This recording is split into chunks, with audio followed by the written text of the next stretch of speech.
पढ़ाई करने के बावजूद भी हमें मनचाहा परिणाम नहीं मिल पाता है। दोस्तों, आज एक कहानी के माध्यम से आपको इन सभी सवालों का जवाब बड़े आसान ढंग से मिल जाएगा।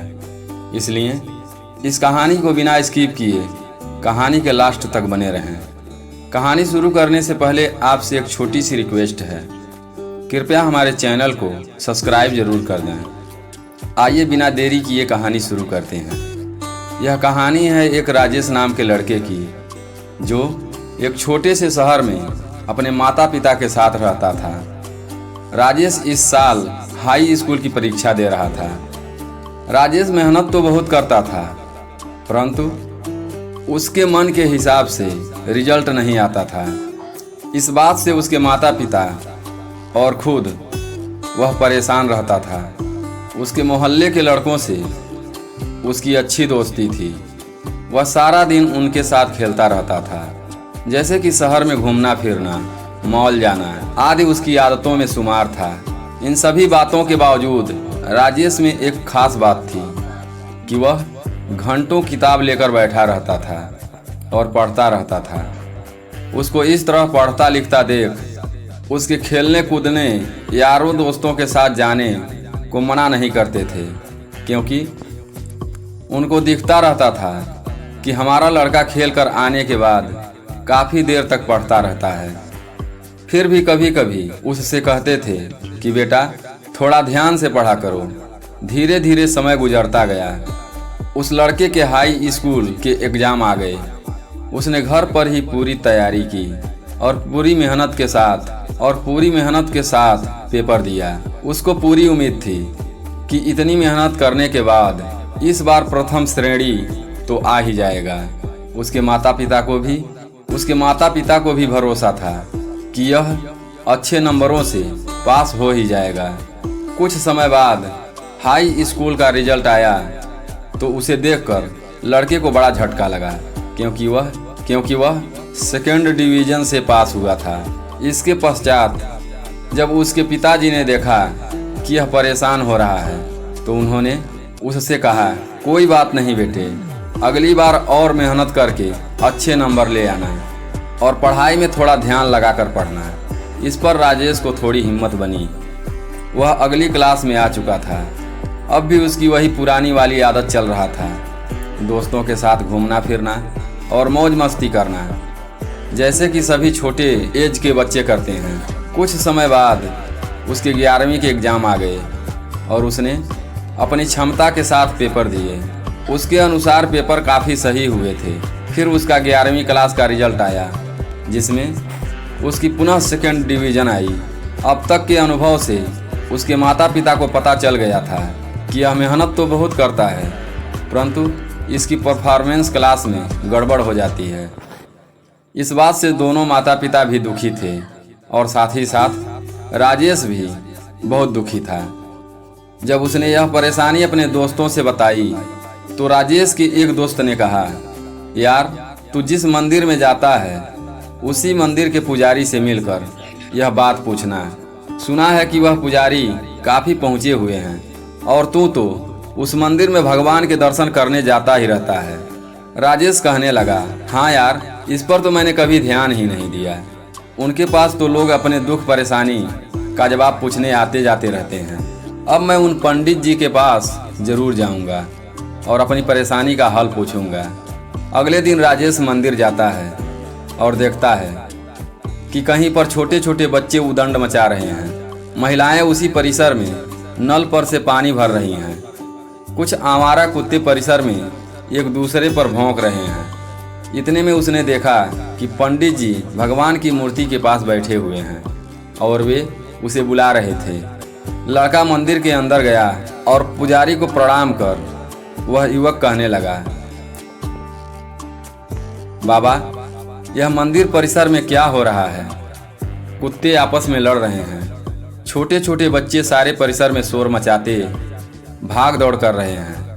नल पर पानी भरती महिलाएं भी आपस में तेज तेज बातें कर रही हैं। इन सब के बीच कैसे आप प्रभु ईश्वर की आराधना कर सकते हैं? तब पुजारी जी ने कहा कि तुम इन बातों का जवाब लेना चाहते हो।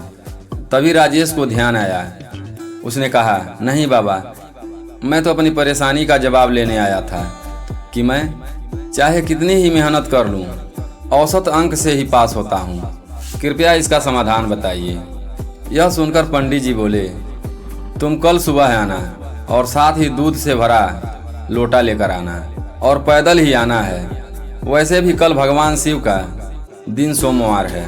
फिर मैं तुम्हारे सवाल का जवाब अवश्य बताऊंगा, पर इतना ध्यान रहे, लोटा एकदम भरा होना चाहिए और लोटे से दूध बाहर छलकना नहीं चाहिए। यह सुनकर लड़का चला गया और अगले दिन सुबह सुबह उत्साहपूर्वक तैयार हुआ। उसकी माँ ने उसके लिए दूध से भरा लोटा उसके सामने रख दिया, कुछ फूल भी रख दिए। फिर राजेश लोटा लेकर जब मंदिर परिसर में पहुंचा तो पंडित जी गाय को बांध रहे थे। उसके बाद वह मंदिर के अंदर आए। राजेश दूध का लोटा लेकर और फूल लेकर मंदिर के अंदर गया और पुजारी जी को दे दिया। पुजारी जी ने लोटे की तरफ एक नज़र देखा और फिर उस लड़के से कहा कि इसको शिवलिंग पर चढ़ा दो। लड़के ने लोटा का दूध शिवलिंग पर चढ़ा दिया और पंडित जी के पास आकर बैठ गया और इंतजार करने लगा कि पंडित जी कुछ बताएंगे। पंडित जी उसके मन के भावों को समझ गए थे।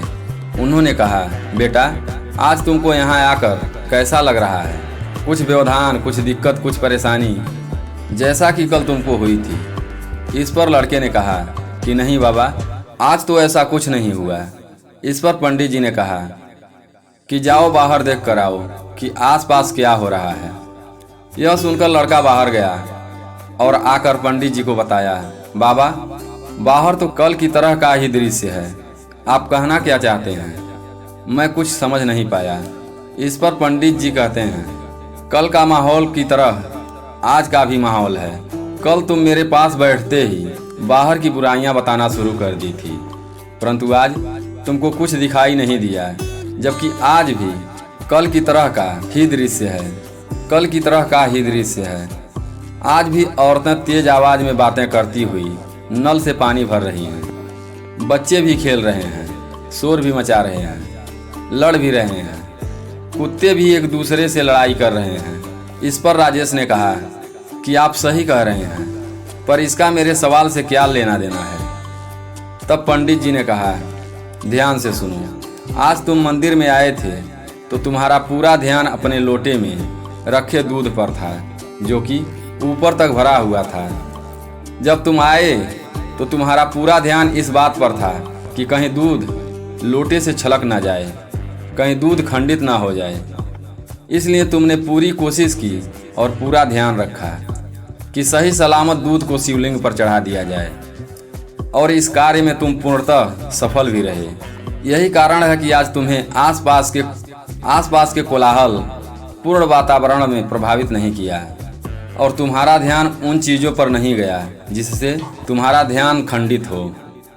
ठीक यही चीज़ें तुम्हारे साथ हो रही हैं, क्योंकि जैसा कि तुम बता रहे थे कि तुम दोस्तों के साथ घूमते फिरते रहते हो और उसके बाद घर आकर घंटों पढ़ाई करते हो, परंतु फिर भी तुम्हारे प्रथम श्रेणी पास करने का सपना धरा का धरा रह जाता है।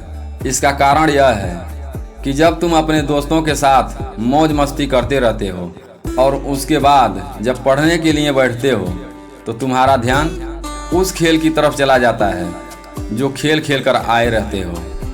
इस कारण पढ़ाई में मन नहीं लगता है और इस कारण ही तुम पेपर में अच्छे नंबर नहीं ला पाते।